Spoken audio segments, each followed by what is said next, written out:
Hi folks, just doing a quick demonstration for you on a William B. Johnson model GSM-10S. This is a fantastic Geiger gunner. I have found that the William B. Johnson company makes excellent instruments. I usually describe it as being a little better than Eberlein, but not quite as good as Ludlum, because Ludlum is king, as we all know. Let me start out by showing you the internals. You have your high voltage potentiometer right here and a gain potentiometer right here for use when you're honing a scintillation or proportional probe to the right settings or doing a taper on the voltage. This does come calibrated. This right here is the span potentiometer that says meter on it, and then the 100x, 10x, and 1x scales. It was calibrated using a pulse generator and HP 270 probe with a calibrated cesium-137 source. As you can see on the meter face, it goes up to 50,000 counts per minute on the X100 setting. It also has measurements in rontgens per hour, millirontgens per hour. So on the 1x scale, you'd have 0.2 millirontgens per hour. On the 10x scale, you'd have 2. And then on the 100x scale, you have up to 20 millirontgens per hour.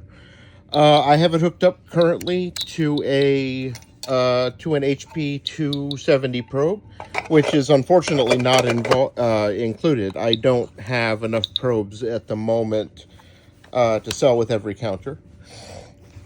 But the HP 270 probe is the industry standard and is most likely the one most folks will be using. So I already opened the beta window here, and here we have a cesium-130 calibrated cesium-137 source. So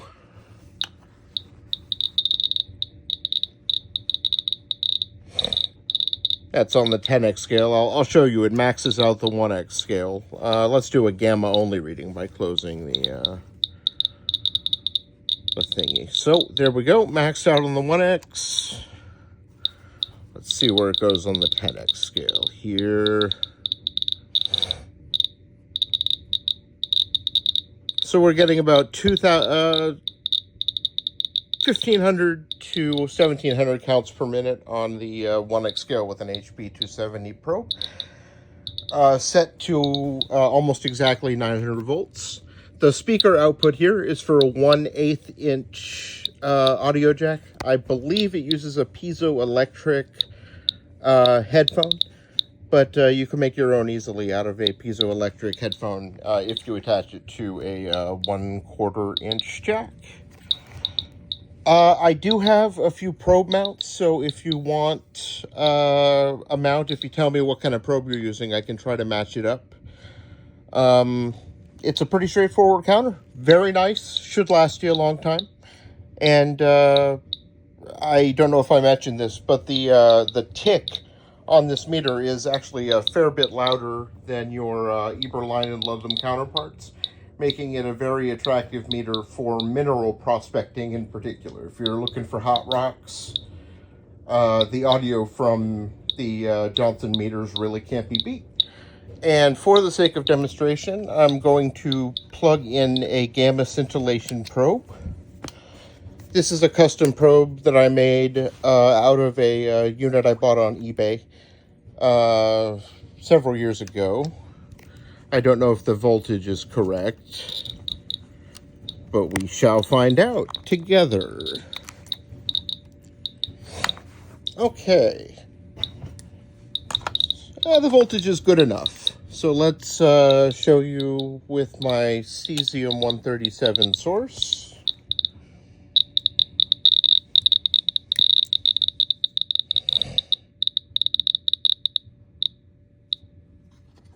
Let's go ahead and tweak the voltage a little bit. I'll just show you how I do that.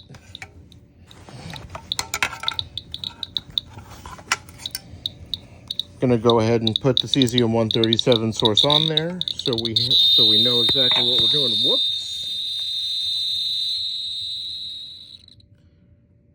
Oh, You know, I just realized that's not a gain potentiometer, that's a volume potentiometer. Interesting, that's why the beep is so much louder. Well, we just found that out together. Okay, so here's your high voltage pot.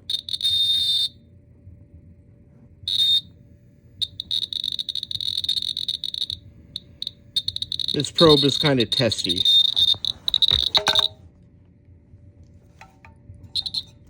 And it's not plugged in well. There we go. Now it's plugged in. So let's put the cesium-137 source up to it and watch it go. And just for fun, we'll add a cobalt-60 source to it as well, which should put it in the 100x range.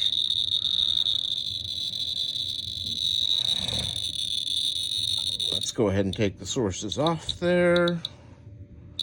I'll show you with the cobalt-60 source only. And we'll add the cesium-137 source to it. Not the most powerful sources, they decayed a fair bit, but enough to give you an idea of what you're getting. If you have any questions, feel free to private message me on eBay. That's that. I have actually never seen a Geiger counter other than this with a volume control. So, like I said before, we just learned together. Have a great day, everyone.